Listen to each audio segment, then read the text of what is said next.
Welcome to the Awesemo Slate Starter podcast. It's your Ol Pal Emac coming to you with one Pete the Heat Rogers as we get ready for a 4-game Tuesday slate, gearing up to a 13-game Wednesday Thanksgiving Eve slate. No games on Thanksgiving, and then we resume with another large one on Friday. I believe that one is going to be 12 games. I think there's one early afternoon game. So it'll be an 11-game main slate. And then Saturday rounds out in earnest. There are 8 games. A couple of those are afternoon games. We'll have to see what's going on. We have rivalry week for college football split between Friday and Saturday. And then, of course, we have the Awesemo deal, the Steal deal, the Black Friday special promo code stuffing. We'll get you the NFL 1-week express package for just $1. Now, here's why you're going to want to do that. That gets you all of our showdown content, all showdown projections, players, ownership, etc. It gets you the full main slate player rankings, ownership rankings. So again, these are tiers that get you exactly what you need to see if you're just playing a handful of lineups. Gets you all of the DraftKings actual tiers projections for that particular format. And then, of course, you get access to the premium Discord. The other thing that's nice, there are 3 showdown slates on Thursday. Now, generally, our showdown slates include the primetime games because we need them to, for the amount of work that goes into running the models and the tools behind the scenes, they really need to have large contests to make it worthwhile. So, of course, we do for all the playoff games, but we also do for all the Thanksgiving games. Otherwise, it's Thursday, Monday, and Sunday. But you get 3 games on Thanksgiving, plus you get Monday and Sunday if you sign up now. This deal goes away on Friday, so don't wait too long. And if you sign up now, you're going to get those 3 Thanksgiving games. Who doesn't want to watch football and get fat on Thanksgiving? That sounds like most of my Mondays, Thursdays, Sundays, and the occasional playoff Saturday. How are you doing, Mr. Owns his own gym and trains fighters to beat each other up? I would last half a second, maybe. I'd fall over climbing into the octagon. Well, what's going on? What's up, everybody? Thanks for joining us. Appreciate you guys having me again. I truly love doing these shows for you guys. I can't wait for Thanksgiving. Easily one of my favorite holidays. Love spending time with friends and family. Love eating delicious food. Turkey, I think a lot of people feel is overrated, but I absolutely love my turkey, gravy, mashed potatoes. Man, I can't wait for Thursday and kick it off with some nice football games. You know, I'm going to be sitting there making tons of lineups for Thursday, and I can't wait to sit back and watch the games. Yeah, it definitely should be a good one. We've got the games. Oh, I know them for the West Coast times. And it's funny, I've been out here, oh my gosh, like 13, 14 years now in the DC area. So I believe it's 12:30 games. When I lived in the West Coast, that was a 9:30 game. Like you would just get out of bed from going out the night before, seeing all your friends, and ease into the Thanksgiving holiday with the early game. But now that it's at 12:30, 4:30, and then I want to say 8 o'clock is the late one, or 8:30. But we're going to have 3 hours of NFL content leading into that first kickoff, and then we will have the live before lock for the evening game. So we've got all sorts of content coming up for everyone, especially since most people will have the holiday off. It'll be a lot of fun. Let's get into our slate here. Just a 4-gamer, as I mentioned. There are going to be a few moving parts with some injuries. We will have to see. Let's see. Cleveland is on a back-to-back. And we'll have to see what's going on. Oops, that's Wednesday's games. I'm sorry. I looked ahead. Let me get back to Tuesday's games. So we'll cut that out in post. We have Miami at Detroit. Duncan Robinson still a little dinged up. Markieff Morris still out. Killian Hayes is going to be out for Detroit. Isaiah Stewart suspended for 2 games for Detroit for his little kerfluffle with LeBron James. LeBron James is suspended for 1. He's in the next game with LA at New York. We have Anthony Davis is probable. James again suspended. Taj Gibson is doubtful. And then Mitchell Robinson unlikely to play, still in the concussion protocol. Denver at Portland. We'll have to see what's going on with Jokic. He has missed 2 games now with his wrist injury. And then the final game of the night, Dallas at the Clippers. We don't know what's going on with Luka Doncic. He was practicing. Dallas just has 2 games this week, so it would not be a complete shock if they just let him rest on this one and didn't go and didn't have him play until the next one. So we'll have to see what's going on there. Let's look at point guards here, Pete. Up at the top, of course, you've got Russell Westbrook with no LeBron James. You got Talen Horton-Tucker, who was sent over to the bench. He's shooting guard, small forward. But you have a really good New York Knicks defense these days. What do you want to do here? Take it from the top. Yeah, obviously we have Doncic, Westbrook, Lillard at the top. For me, Westbrook has been somewhat unreliable to basically provide amazing stats. He's just not consistent, but he is coming off a strong performance against Detroit. Went 10 of 21 from the field, 26 points, 10 assists, 9 rebounds. That's a stat line that's really reminiscent of his early career, something that we were hoping to get to a lot this year. He's been serviceable, absolutely serviceable, but at 10-5, it makes me just wonder when there are some other quality guard options out there. I'll get to Westbrook, of course. I might be even with the field. Obviously, without LeBron James, usage is going to be bumped up, and production, you would hope, would be bumped up. But targeting New York is something I don't really enjoy doing. I think that New York is a pretty solid team. I would much rather go to Damian Lillard, who's starting to, find his rhythm. And I know that he's been extremely unreliable this year as far as, what we're accustomed to. But at 9.6, I think it's a fair price tag, especially when I'm comparing him to Russell Westbrook, facing a somewhat beat up Denver team, which I think could definitely play into, a better result for Portland in this situation. Damian Lillard is coming off a strong performance where he went 10 of 21 from the field, scored 39 points, 7 assists, 56 fantasy points. So I really like Damian Lillard here. I think that a lot of people will probably like Westbrook a little bit more. So perhaps Lillard could come in slightly less owned than Westbrook because of the automatic, let's put Westbrook into our lineups without LeBron James type of attitude. Cade Cunningham at 7.4, definitely serviceable. And his past 3 games are really starting to show past 4 games, starting to really show his potential, coming off a 50.5, 46, 41, and 51.5 fantasy point performances. Absolutely amazing. It's not like he's scoring a tremendous amount of points.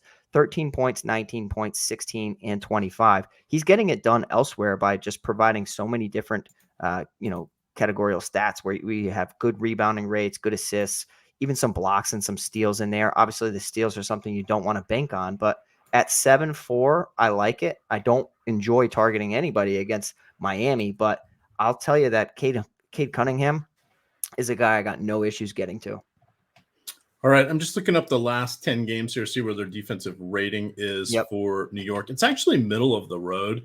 Of course, when you start taking segment sizes, it all depends who your recent opponents were, et cetera. The one thing that does stand out, they're playing at a bottom five pace. So that overall combination of less possessions in reasonable defense tends to mute the upside for their opponents. Of course, we do know the Lakers are playing at one of the faster paces. Let's just look since we have that up right now. The Lakers over their last 10 games are playing at the 4th fastest pace. So that'll probably all kind of neutralize there. These again, when we talk about pace, when we talk about defensive efficiencies, think of those as tiebreakers. All of that's going to be factored into good projection systems. And so anything that we really influence just kind of double counts things. So while it's okay to kind of put your thumb on the scale just a little bit, don't go overboard because you'll really upset what potentially could be happening. And that's what, in the poker world, they would call that a leak. That would be a mistake, something that would, like a leak is like, oh no, I have a bucket full of water and it's slowly emptying and I don't know why. Well, there's a leak in it. We don't want that. We only want to make our own mistakes intentionally, not unintentionally, for that one. Cruising down towards the lower end here, we still have players like, and value will appear. I always say that there are 8 teams in action. There will be something that we are unaware of, but you've got, down there, Anthony Simons is interesting just in case Damian Lillard is a no-go or potentially somewhat limited. You have a discounted Kemba Walker. I know we're not doing cartwheels over him, but you've got him and Derrick Rose. They're not horrible. At this point, that's kind of what we call placeholder value. a lot of the ones like Jalen Brunson, well, he's priced up because Doncic has missed a couple of games now. He's missed, I think, 3 games. So after 3 straight 40 fantasy point performances, we're seeing Brunson priced where he should be. Right. And if Doncic is back, we could be in a little bit of trouble there. Did you mention Cade Cunningham? Yep. Yeah, I like Cade a lot. Yeah, don't fade Cade. That was fun to say for the first 2 Yeah. games. If you followed that since then, it has not been so fun. Again, we talked about leaks. Let's not let that be one. Looking at Yahoo real quick here, we'll just wrap up each position as we generally do. There's nothing really at the bottom with the exception of a potential Corey Joseph sighting. He's at the even $10 on Yahoo. He does have 20 fantasy points at least in each of his last 3 games, but he's only about a 0.6 fantasy point per minute producer. So he needs to get those minutes. If Killian Hayes continues to be out, that should open up the doors for him a little bit. And then you even have somebody like Monte Morris, who now he's 18. Be careful with that one. He's better off on the other sides. At 18 on Yahoo, he's a stay away. He has, since Jokic has been out, he scored 20 and 16 fantasy points. He's not getting the boost that I had suspected he was. I'd rather turn right around and go with Reggie Jackson at the same price point going against Dallas. Moving on to shooting guard here. We're going to see some of the same names. We got a little CJ McCollum here. We've got a disappointing Will Barton. But this looks, Will Barton going against his former team, right? Doesn't he start out with 7 points for that one? What do you have here for shooting guard for us? So maybe a little Eric Bledsoe, perhaps 5,500 on DK. Oh man, I'll tell you that CJ McCollum is fine. I think that his price point's fine. You're just going to avoid talking about Eric Bledsoe. Yeah, that's all you're trying to do. I do not enjoy Eric Bledsoe. I've lost many parlays from having Eric Bledsoe. I remember one time I had him in a lineup and I just needed him to get let's call it 18 fantasy points, and I would have taken down the tournament. So I avoided him. And then the following night, he ended up going bonkers. And because I didn't roster him, he ended up just burying all my lineup. So Eric Bledsoe is kind of like on my don't trust list, but I get it. On a slate like this, a 4-gamer, it's tough to completely cross people off. We have to have different rules and a short memory on the short slates. We do. I can't tell you that, if I'm getting a lot of Eric Bledsoe, I would definitely go and modify it. But again, it's a 4-gamer, and I try not to have my bias affect anything. But CJ McCollum at the top is fine, 7-8, a solid matchup against Denver because it's not the true unit. Cunningham we spoke about. I like him a lot. Will Barton, I think this could be I would say buy low, but his salary's high. It's just let's get Will Barton in a leverage position where everybody could possibly be off of him because he has not really stepped up to the plate with Jokic's absence. In his past 2 games, he played 34 minutes and 28 minutes, only 35 fantasy points and 20.75 fantasy points. I think better days are to come because he went 9 of 16 from the field, 4 of 15 from the field. When he's really starting to maneuver that offense and provide assists, I think that's when you start to see his potential. This could be a better spot for him. I have no problem getting to him. Obviously, he's really not trustworthy at this point, but again, short memory, small slate. That's how it works. Talen Horton-Tucker is one of the most interesting pieces here for me.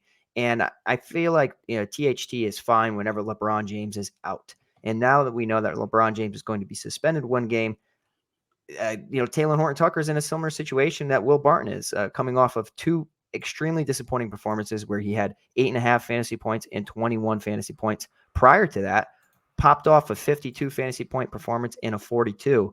I like THT because I'm not convinced that the Lakers are a good team. And I do think that THT can provide some playmaking ability where Russ can struggle in certain areas and just, I don't know. Russ used to be able to contribute a little bit more, but I think a guy like THT can somewhat set plays and all that a little bit more. I don't mind him at all. The Derrick Rose is interesting because of his Q tag. I'm not expecting him to play, but if he does, that's somebody to monitor. But with the Derrick Rose possible absence, you talked about Kemba Walker, who I definitely think is interesting at 4.8 at point guard, but on shooting guard, a player in Alec Burks against the Lakers team. I like picking on the Lakers. I don't think that they are a good team. I already mentioned that several times. And not in his past performance, but in the 2 prior, Alec Burks had 43.75 fantasy points and 31.25. Obviously, coming off of a relatively underwhelming one where he only scored 15.75 fantasy points, but he's cheap. And he's cheap and in a position that I'm not absolutely in love with. I'm okay with getting to a value play in Alec Burks or getting one of those top guys like a Cunningham, a McCollum, or possible mid-row THT. Dearly beloved, we are gathered here to pay our respects for Pete the Heat Rogers lineups that contained Alec Burks. No, I mean, you're not. I mean, Alec Burks, you know what he's going to do, right? He's No, going to go out absolutely. And with him, it's the efficiency because he never really seems to break through 26, 27 Right. minutes. Now, for him, he's like, if you go look at the game logs, they're fascinating. Yeah. 6 games ago, he had 3 blocks. In Yeah, the that's not good. in the 7 games prior to that, and the 7 games after that, or 6 games after that, he had 2 total blocks. Yeah. 2 games ago, he had 5 steals. In the 1, 2, 3, 4, 5, 6, 7, 8 games adjacent to that, he had 4 total steals. So he's just been all over the place. And then he's had a couple of good shooting nights. He will be out there. He is decent. Generally, he has the ability, and Adam Scherer talks about this all the time. He has the ability to earn more minutes if he's the hot hand. Yes. Now, if we don't have Rose, that's one less person that falls into that hot hand bucket.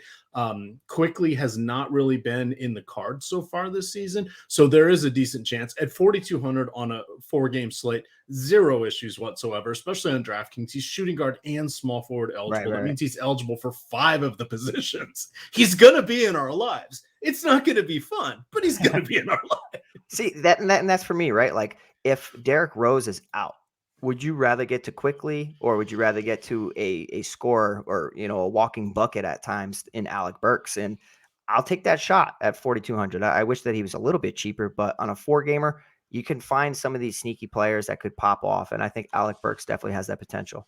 Yeah, I would say he definitely has the upside over Quickly. And we're only looking on DK, we're just looking at $400 and Quickly is point guard only. It's going to be easy to go there. In the proverbial vacuum, I'd probably still get to Alec Burks, though I'm not overly excited about it. But we're keeping the seat warm for one Eric Lindquist. And Quickly is one of his favorite players who never gets the run. So we have to at least mention that. Since I'm sorry, Eric. I'm sorry for my non-mentioning of Quickly and my sudden love for Alec Burks. I don't want to disrespect the legend in Lindquist, who's absolutely been killing it on this show.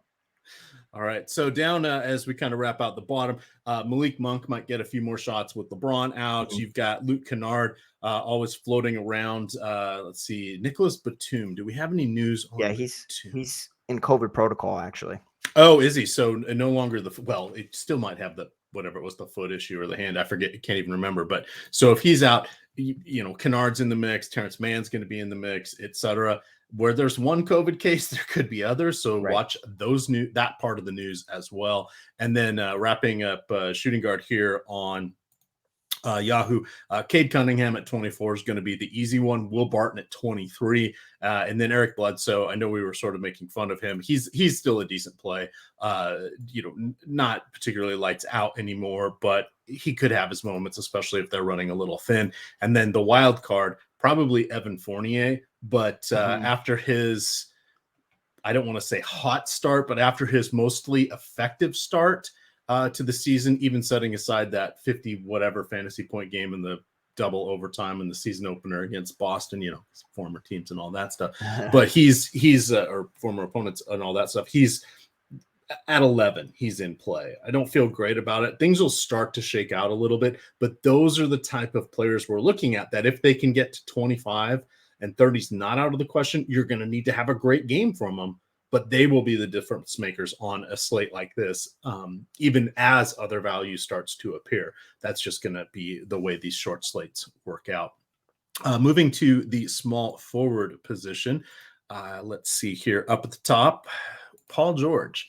I guess Paul George is worthy of a bit of a discussion. He continues to be the man on short slates. I'm sure I will have to write about him in the DFS Building Blocks article tomorrow for like the 9th time in his last 10 games. but that is free in front of the paywall every day. We also have T McBee, Terry McBride's tournament leverage article. That's free. And then Monday through Friday, you get Adam Scherer's deep dive article, the most comprehensive write-up that is free out in the industry. So check out all of that stuff. It's at the Awesemo.com homepage. What do you like here at small forward? Yeah, so I love Paul George. I absolutely love Paul George. And I think that he might be my favorite stud on the entire slate. I like the price discount in comparison to the other studs. Obviously, he doesn't have the same exact ceiling as some of the other studs like a Jokic or a Doncic, but he has what I think is consistency, and he's not coming off of an injury where, Luka is questionable because of his ankle. You have Jokic with his wrist that we'll get to. We're not sure how he's going to be. Will he be full strength? I would much rather get to a full strength Paul George, who has been incredible this year at home against Dallas. And LA is going to need him over and over and over with no Batum. Obviously, it's not the craziest bump in usage for Paul George because Paul George is just going to garner so much usage. Marcus Morris should be back, which is a little interesting, but I still think that Paul George is going to be absolutely phenomenal, and I love him here. He's my favorite small forward on the slate. Next to that is Jimmy Butler, where, again, I'm prioritizing health over upside.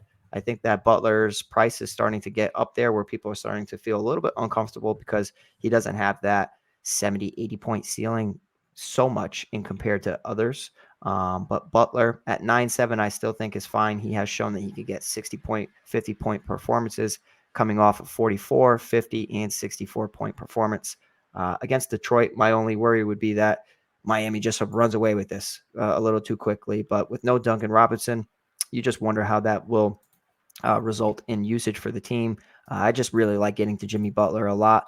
We talked about THT. He's fine, mid-range. I don't mind him at all. I think Sadiq Bey is interesting because of his teammate, Isaiah Stewart, being, suspended. It comes down to Jeremy Grant or Sadiq Bey, who I think will really, garner some of this usage. And I actually think Sadiq Bey at 6,000 is fine. He played 34 and 36 minutes in his past 2 games. His fantasy production has not been there. He attempts a decent amount of field goals, 13, 14, 14, 17. I think that he can fall into a little bit more rebounds. He has shown that he can, approach some solid rebounding numbers and give us that 40, 35 and up point performance. I like him here. He's going to need to step up if Detroit wants to maintain, a competitive game against Miami. So that's kind of where I'm at with this position. Are there any players that really stick out to you here? It's kind of nice at the top and middle, and the rest of it just seems like no thank you. Yeah, even on Yahoo, it's not overly enticing. RJ Barrett, not the worst option at 19. But Paul George and Jimmy Butler are clearly standing out. Bay is only 22, so I think I'd still rather go with RJ Barrett than Sadiq Bey, and then Taylor Horton Tucker at 18. So those will be the common ones. We'll probably not only get our small forward from one of those, but probably a forward as well. Yep.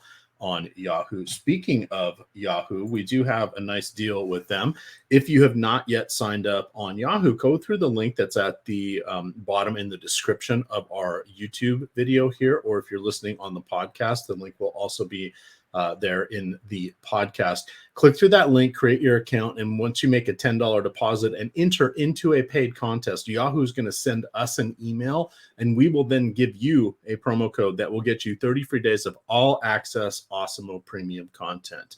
You do have to enter an actual paid contest. Yahoo is going to give you $10 as well. When you deposit $10, you need to use your money first into any contest. Put in $1 or $2 contest, and then you'll get we'll get the email from them. If you use their site currency first, we're not going to get that email. But hey, come on, $10 turning into 10 additional dollars plus a $90 value on the Awesemo full month of premium content, and that's for all sites, all sports, not just Yahoo. Definitely a great deal. You'll want to check that out. Heading to power forward here, we have Anthony Davis, who I think will be our main priority. Dropped a 70 burger there. Was he inspired after LeBron was exited stage left? Perhaps. but 70 is a nice round number. We'll applaud that. Julius Randle gets to go against a former squad. He was in the doldrums there for a moment, but he does have a 40 and a 50 fantasy point game in his last two. The minutes had come down just a little bit. And the Knicks have been in just kind of humdrumming their way through this. But I think this will be a bit of a wake-up call. It's always fun to go against the Lakers, regardless of how they're performing at any given time. So I like that. Aaron Gordon had 2 solid games in the absence of Nikola Jokic. That's good to see, but he's always tough to trust. What are you seeing here at power forward? Yeah, obviously at the top, Anthony Davis sticks out to me. And if I had to pick one Laker that I really like, it's Anthony Davis over Russell Westbrook. I like Anthony Davis and possibly pairing him with a Talen Horton-Tucker. But Anthony Davis just has that slate breaking ability. It's not the best matchup against New York. Again, I don't enjoy picking players against New York, but without LeBron, it's definitely warranted. And I can't get away from a stud in Anthony Davis at the top.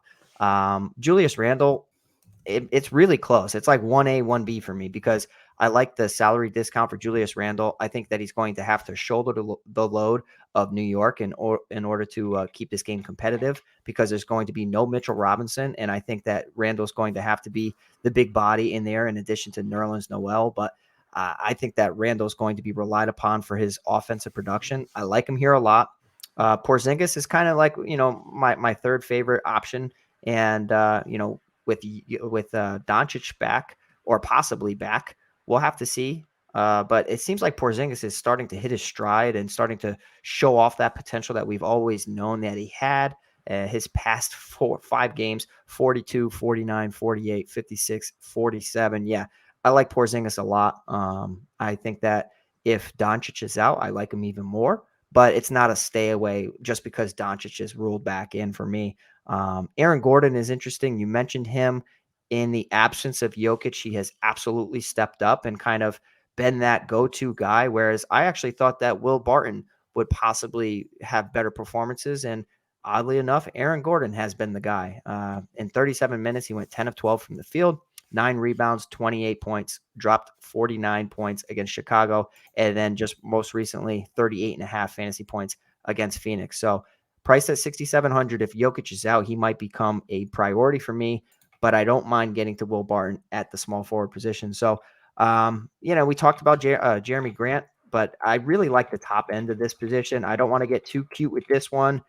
They're studs for a reason up there, and I think that we would be losing out on massive potential for our lineups if we go elsewhere. So I want to remind everybody that last year, I think it was the whole pandemic has my timeline all mucked up, but it was last year where Aaron Gordon filled in at point guard a fair amount for Orlando to the actual level that he got multi-position eligibility as a point guard on DraftKings. Now we haven't really seen him have to do that, nor do I think he will with Barton and with Morris and some of those other players, Campazzo, et cetera, for Denver. But it just goes to show that he does have that all-around game. And here's kind of that dozen games where he was doing quite well running the show, and these were his assist numbers: 5, 7, 9, 7, 9, 6, 3, 8, 5. Those aren't too bad for someone who's naturally a power forward, even though they insisted on playing him as a small forward in Orlando. But with his ability to kind of run the show there in spurts, you can see why they weren't exactly sure what to do with him. You would have liked to have thought they would have found something better to unlock his talents. But just kind of to point it out, that's sort of like what a Will Barton is as well. I mean, Barton is more of a small forward shooting guard, but he also has a pretty good handle and has acted as the point guard in a pinch more than once. So he's someone that was there, and he deferred a lot to Gary Harris when they played together, but he's capable of taking over the offense as well. So we'll just kind of need to see what happens there. But that's why we're all kind of initially leaning towards Barton, but it shouldn't surprise us that it was Gordon that did step up there. Not much else to talk about here at the power forward position. Nope. Kind of falls off the shelf for a lot of the people we've already hit at small forward, or we'll catch a few of them here at center. How many years has it been since Carmelo Anthony played for the Knicks? How many seasons do you know? Oh man. Uh 8. Speaking of time playing tricks, five. But Okay. when you consider the start stop and the pandemic, yeah, You're it right, feels like 8. exactly. It Well, and feels then like the brief retirement and not and the being Houston, selected. where he played 10 games and they're Yeah. like deuces. We don't I need mean, you. there's like 6 teams between that time, so 5. You're yeah. really close. There's Yes, been you know quite what a I mean? few. Like, I mean, I like the price tag of Carmelo Anthony, and you would imagine that possibly in the absence of LeBron James, that he'll start to become that shooter that the team needs. It's just he's He's going to somewhat be one dimensional. 38 this spring. Yeah, he's one dimensional, and when his shot's falling, it's fine. But yeah, I don't know if I want to get to him at 54. I'll have a little bit, I'll sprinkle, but nothing, Yeah. not a strong play. This is more just a reminder of, wow, has it really been that long since he was with the Knicks? Moving on to the center position where we'll round things out. Of course, we've already mentioned Anthony Davis, Julius Randle. We do have Kristaps Porzingis, Bam Adebayo, Yusuf Nurkic to talk about. Zubac as well. Keep in mind that I think Kelly Olynyk's still out. Mitchell Robinson, of course, is out. But at the top, we've got to figure out what's going on with Jokic. The Jokic and Doncic pieces here are going to swing the slate dramatically. Without them, it's going to be a little tougher to go stars and scrubs. Not that many stars. We could, by default, a mid-tier build. I love when people say, I'll go with the mid-tier build. No, we're being forced into it. We want stars and scrubs. The math checks that out. But if there is nobody to spend on, then yeah, we'll go for a more even build here. What do you like with the centers as we wrap up our 4-game slate? I don't ever want to say I don't like Jokic because I absolutely love Jokic. It's just that I'm a little hesitant because of his wrist injury. And if he's not at full strength, I don't know I don't know. I mean, I know this team needs to filter everything through him in order to be successful. Yes. But if he's not 100% and he has a 11.4 price tag, I wonder if we could go elsewhere and possibly get the same production, like from an Anthony Davis at 10.9 with less risk, a Julius Randle at 10 flat with less risk, obviously less ceiling, but less risk. And I'm okay with that. I'd rather not put in a player and get a mediocre performance because that they were somewhat limited. We'll have to see and pay attention to the news, but Bam Adebayo at 8,500 in a spot where Isaiah Stewart was just suspended, I think is a nice one where he can go out there and smash Detroit. Obviously he has not had the best past 3 games, 35, 33, 25. He plays a large amount of minutes. It's just, Miami's talented. I can't wait to watch Miami as the year progresses. Every now and then, Bam's going to have a monster game, and his price tag at 8,500 could scare some people off because they're either going to go higher than him or slightly below him and take a shot at Ivica Zubac or maybe a Nurkic. But I'll tell you what, Nurkic at 6,300, I can't do it, Emac, and the reason I can't do it is because these minutes are just 23, 23, 18, 21. They have not improved at all. And because they haven't improved, no matter what the matchup is, from night to night, you just don't know what Nurkic is going to get. That price tag is always enticing, but it's just not a reliable thing. I'd rather go to a player like a Nerlens Noel at 4,200 where I know he's going to be needed. It's a value piece, but I'll tell you what, paying at the top for an Anthony Davis or a Bam Adebayo makes a ton of sense for this position. I try not to get too cute with the center spot. We talked about it last night. I try to get as much center exposure as possible, and it generally works out.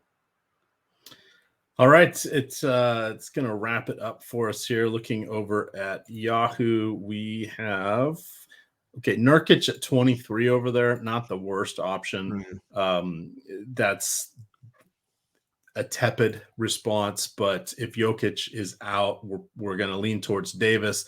Adebayo at 34 is reasonable, but then after Nurkic, we're looking at Zubac for 18. That feels a bit spendy. Isaiah Hartenstein, a little bit tough to trust as well because Serge Ibaka was back up from the G League. So those guys are each going to lose a few minutes. I don't really, as I've mentioned before, I don't like punting center because on Yahoo, because that's generally where the best point per dollar plays are. So you want to look for those mid-tier to higher tier players. So I think it's going to be an Anthony Davis kind of night, maybe a little Adebayo, and you hope you get a close enough game to keep them in the mix. But in a close game against Washington, he played 30 minutes and only had 23 fantasy points. The game prior to that against Washington as well, 30 minutes, 31 fantasy points. So that's, even in a reasonably good matchup, not that Washington plays fast. They have better defense, better rebounders, better everything this year, but they're just league average. But it just shows that Adebayo, for as talented as he is, he can be put in a tenuous spot when you've got Jimmy Butler there, when you've got Kyle Lowry, you've got Tyler Hero, you've got Duncan Robinson, who's dinged up, but you got enough other people there that he doesn't have to do everything when they're all healthy. So that makes it interesting. And guess what? The Milwaukee Bucks have emptied the bench. The third quarter just wrapped up. They're up by almost 50 points. So Giannis is done for the night. The Giannis is not. Giannis, 24 minutes, 12 points, 9 boards, 8 assists, almost a triple-double. That's the kind of production he has. We just needed a couple more minutes there. I know. He might have gotten to 40. It's crazy. And that Orlando value is kind of a little ugly. Or, I mean, you know what I mean? Because, like, the game just was not too competitive. What I tell you, they were down 43 in the first half or something crazy like that. It's, man, on a short 4-gamer. Like rookie Franz Wagner, 0 for 9. Wendell Carter Jr. has 8. Mo Bamba has 2 points. Jalen Suggs has 5. Yeah. Your leading scorer of the Orlando Magic, Mulder, with the spot starts. So random. I didn't realize he was still in the league. Man. Let's see. Michael Mulder, this is his 6th game for Orlando tonight. His first start. Congratulations. Oh, my goodness. Well, RJ Hampton started to turn it up. At least somebody's doing something. 21 with 10 minutes to go in the game. But it just goes to show you that when there's some chalky values, sometimes it just doesn't come through, especially if the game's not going to be competitive. Like when the game Orlando is dinged up, left, with no Cole Anthony, they're just not the same team. And by the time you think of everybody else who's Michael Carter Williams, right, Markel exactly. Fultz, Isaac, they have all just a ton of injuries. So they're playing with two rookie first rounders are starting for them. Now Mulder, RJ Hampton, against Giannis. Yeah, it's like, these guys, some of these guys might be better off in the G League, but they're starting tonight. So here we go. But that is basketball. This is the DFS puzzle. We all have the same pieces, the same clues, and we just try to figure out how to read the tea leaves. That is what makes it so much fun each and every day. Reminder, that promo code to get you 1 week of the Awesemo NFL Express package is stuffing. Just $1. Get in there. You get all the Showdown content. There's 3 Showdown games on Thanksgiving, and those are gigantic prize pools. Plus, generally the Sunday and Monday prize pools after Thanksgiving are rather large as well, because most people are at home. So they have nothing better to do than to enter those contests. So we're going to have some Millie Makers. It's going to be a lot of fun. With that, you can follow Pete on Twitter at Pete the Heat MMA. I am at Emac DFS. And of course, it is Awesemo _COM. With that, gamers, good luck.